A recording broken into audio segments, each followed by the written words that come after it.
Hello students.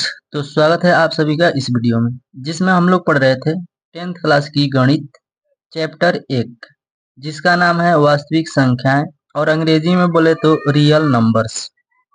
और यह real number का बेसिक वीडियो पार्ट 3 है। इससे पहले वीडियो पार्ट 2 तक कंप्लीट हो गया है।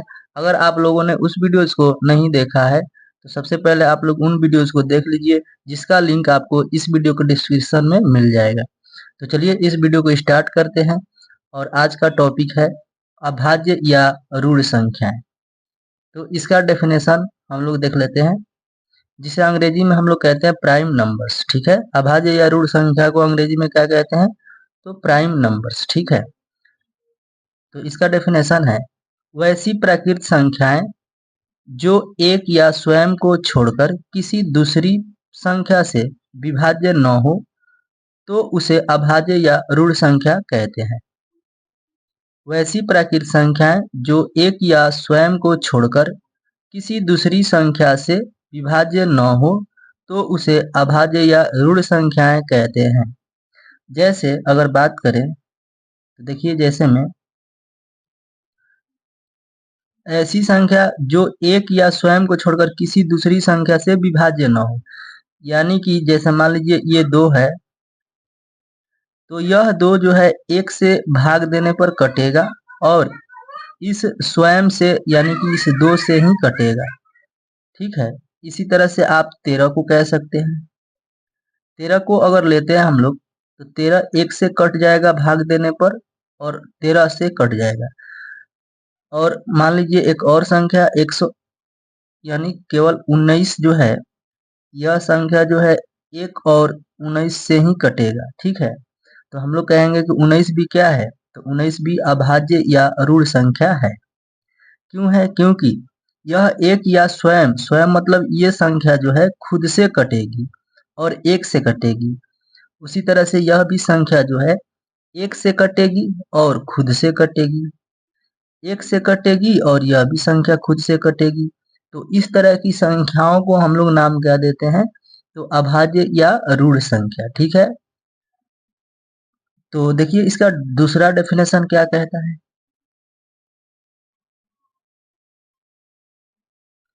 देखिए दूसरा डेफिनेशन है वे प्राकृत संख्याएं जिनके मात्र 2 गुणनखंड हो उसे अभाज्य या ऋण संख्या कहते हैं। वे प्राकृत संख्याएं जिनके मात्र 2 गुणनखंड हो उसे अभाज्य या ऋण संख्या कहते हैं। यानी कि जिन संख्याओं के मात्र 2 अभाज्य गुणनखंड हो, कितने? तो 2 गुणनखंड हो केवल, उन्हीं को हम लोग क्या कहेंगे?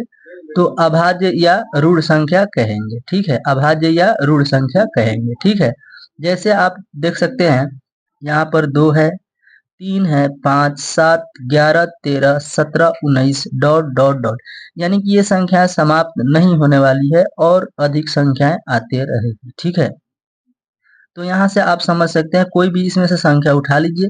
जैसे हमने उठा लिया इसमें से 11 को, और इस 11 को हम लोग देखें तो यह जो है एक से कटेगा और यह 11 से यानी कि यह खुद से कटेगा और एक से कटेगा। ठीक है, तो इनके मात्र 2 गुणनखंड हो गए। कितनी संख्याओं से ये कटने वाला है? तो 2 संख्याओं से मात्र, तो इसी को हम लोग गुणनखंड कहेंगे। ठीक है, और इनके मात्र 2 गुणनखंड है। इसी तरह से आप इस 2 को ले लीजिए, ये एक से कटेगा और ये स्वयं से कटेगा। ठीक है, तो यह 2 भी कैसी संख्या है? तो यह भी अभाज्य है और यह भी अभाज्य संख्या है। ठीक है, अगर आप एक के बारे में बात करेंगे, एक अभाज्य संख्या है या नहीं है, तो यह एक जो है अभाज्य संख्या नहीं है। क्यों? क्योंकि इस एक यह एक जो संख्या है यह केवल एक से ही कटेगा, इसके अलावा किसी से नहीं कटेगा। यहाँ पर बोला गया है कि मात्र 2 गुणनखंड होने चाहिए। कितने गुणनखंड? 2 गुणनखंड। तो इस एक का तो एक ही गुणनखंड हो रहा है, इसलिए यह अभाज्य संख्या नहीं है। अगर 2 गुणनखंड होता तो हम लोग कहते एक भी अभाज्य संख्या है। तो स्टूडेंट्स, उम्मीद करते हैं कि आप अभाज्य या ऋण संख्या को बहुत ही अच्छे से समझ पाए होंगे। ठीक है, तो आप इसमें देख पा रहे हैं कि इनमें सबसे छोटी संख्या कौन सी दिखाई दे रही है?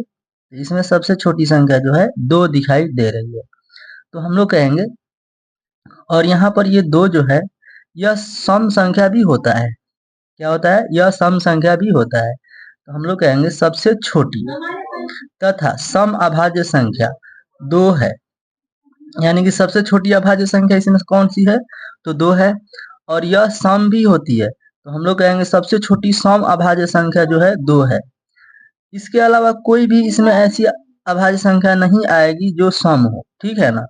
इसलिए हम लोग इसको क्या कहेंगे? सबसे छोटी तथा सम अभाज्य संख्या 2 कहेंगे, ठीक है।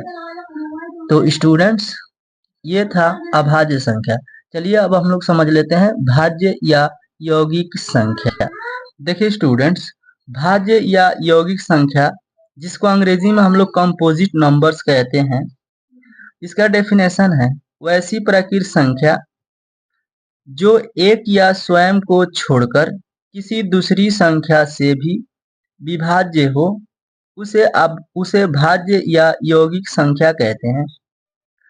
वैसी प्राकृत संख्याएं जो एक या स्वयं को छोड़कर किसी दूसरी संख्या से भी विभाज्य हो, उसे भाज्य या यौगिक संख्या कहते हैं।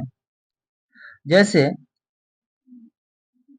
एग्जाम्पल में बात करें हम, तो ध्यान दीजिए, यहाँ पर बोला गया है एक या स्वयं को छोड़कर किसी दूसरी संख्या से भी विभाज्य हो। जैसे हम ले लेते हैं ये 4।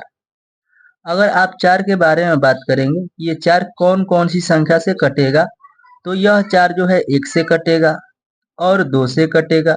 इसके अलावा यह 4 से भी कटेगा। तो आप देख पा रहे हैं कि यह संख्या जो है 1 से भी कट रही है और स्वयं से भी कट रही है, ठीक है। 1 से भी कट रही है और स्वयं से भी कट रही है। इसके अलावे किसी दूसरी संख्या यानी 2 से भी कट रही है, तो इसे हम लोग क्या कहेंगे? इसे कहेंगे भाज्य संख्या या यौगिक संख्या, ठीक है। तो आप समझ पा रहे हैं, यानी कि हम लोग कह सकते हैं जिनके 3 या 3 से अधिक गुणनखंड हो, उसे हम लोग क्या कहेंगे? भाज्य या यौगिक संख्या कहेंगे। तो देखिए दूसरा डेफिनेशन है कि वे प्राकृत संख्याएं जिनके 3 या 3 से अधिक गुणनखंड हो, उसे भाज्य या यौगिक संख्या कहते हैं। वे प्राकृत संख्याएं जिनके 3 या 3 से अधिक गुणनखंड हो, उसे भाज्य या यौगिक संख्या कहते हैं। जैसे में 4, 6, 8, 9, 10, 12, 14, 15, 16, 18, 19, इस तरह से 19 नहीं होगा, इसमें 20 होगा, ठीक है। डॉट डॉट डॉट, यानी कि ये संख्या जो है अनंत तक चलती जाएगी, ठीक है। तो इसमें से अगर आप 6 को लेते हैं, तो 6 आप देखेंगे कि यह 1 से कटेगा, 2 से भी कटेगा, 3 से भी कटेगा और यह 6 से भी कटेगा। तो आप देख पा रहे हैं कि ये 1 से भी कटेगा और अपने आप से भी कट रहा है, यानी स्वयं से भी कट रहा है। इसके अलावे ये 2 और संख्याओं से भी कट रहा है, ठीक है। तो इस तरह की संख्याओं को हम लोग कहेंगे भाज्य या यौगिक संख्या, ठीक है।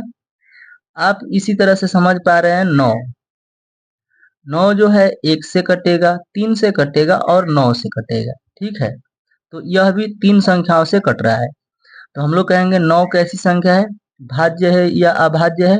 तो यह भी भाज्य संख्या ही है, ठीक है। तो यानी कि हम लोग कह सकते हैं जिनके 3 या 3 से अधिक गुणनखंड हो, उसे हम लोग क्या कहेंगे? तो भाज्य या यौगिक संख्या कहेंगे, ठीक है। तो आप देख पा रहे हैं कि 9 के कितने गुणनखंड है? तो 1, 2, 3, इसके 3 गुणनखंड है, तो यह भाज्य संख्या है। यह कैसी संख्या है? भाज्य संख्या है। 6 के कितने गुणनखंड है? 1, 2, 3, 4, 4 गुणनखंड है, यानी कि यह भी भाज्य संख्या है, ठीक है। जिनके 3 या 3 से अधिक गुणनखंड होंगे, उसे हम लोग भाज्य संख्या कहेंगे। तो उम्मीद करते हैं स्टूडेंट्स कि आप लोग समझ पाए होंगे, ठीक है। और आप इसमें देख पा रहे हैं कि इसमें सबसे छोटी संख्या कौन सी दिखाई दे रही है आपको? तो इसमें सबसे छोटी 4 दिखाई दे रही है।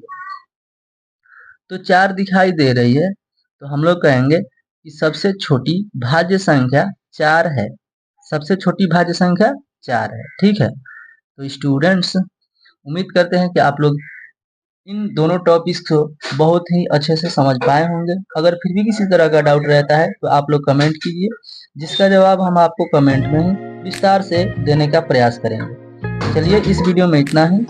आप लोग इसका स्क्रीनशॉट लेना चाहते हैं तो आप लोग इसका स्क्रीनशॉट ले लीजिए और अपना नोट्स तैयार कीजिए। और अगर आपको यह वीडियो पसंद आया है तो इस वीडियो को एक लाइक, एक प्यारा सा कमेंट, और चैनल पर अगर नए हैं आप तो चैनल को सब्सक्राइब कर लीजिएगा, जिससे हर वीडियो का नोटिफिकेशन समय समय पर आपको मिलता रहे।